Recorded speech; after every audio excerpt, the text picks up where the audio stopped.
ಅಭಿಯಾನ ಮಾಡಿದ್ದಾರೆ ಸರ್. ಅದಕ್ಕೆ ನಮ್ಮ ಉಪಮುಖ್ಯಮಂತ್ರಿಗಳು ಉತ್ತರ ಕೊಟ್ಟಿದ್ದಾರಲ್ಲ, ಅಶೋಕನ ಅಧ್ಯಕ್ಷತೆಯಲ್ಲೇ ಸಮಿತಿ ಮಾಡ್ತೀನಿ, ಅವರು ಮಾಡ್ಲಿ, ವರದಿ ಕೊಡ್ಲಿ.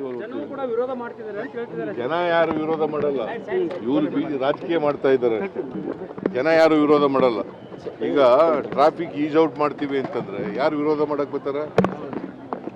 ಟನಲ್ ಮಾಡಿದ್ರೆ ಏನು, ಈಗ ಬೇರೆ ದೇಶಗಳಲ್ಲೆಲ್ಲ ಟನಲ್ಗಳು ಮಾಡಿದ್ದಾರೆ, ಅಲ್ಲೆಲ್ಲ ವಿರೋಧ ಮಾಡಿದಾರ ಸರ್? ಅಂದ್ರೆ ಇದು ಸಾಹುಕಾರ್ಗೆ ಅನುಕೂಲ ಆಗೋದಕ್ಕೆ ಮಾಸ್ಕರ ಮಾಡ್ತಿದ್ದಾರೆ ಅಂತ ಆರೋಪ ಸರ್.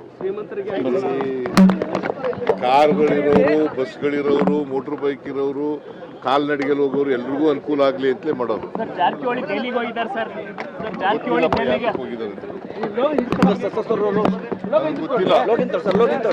ಗೊತ್ತಿಲ್ಲ, ಜಾರಕಿಹೊಳಿ ನನ್ನ ಜೊತೆ ಮಾತಾಡಿಲ್ಲ, ಎಲ್ಲಿಗೆ ಹೋಗೋ ವಿಚಾರ ಹೇಳಿಲ್ಲ.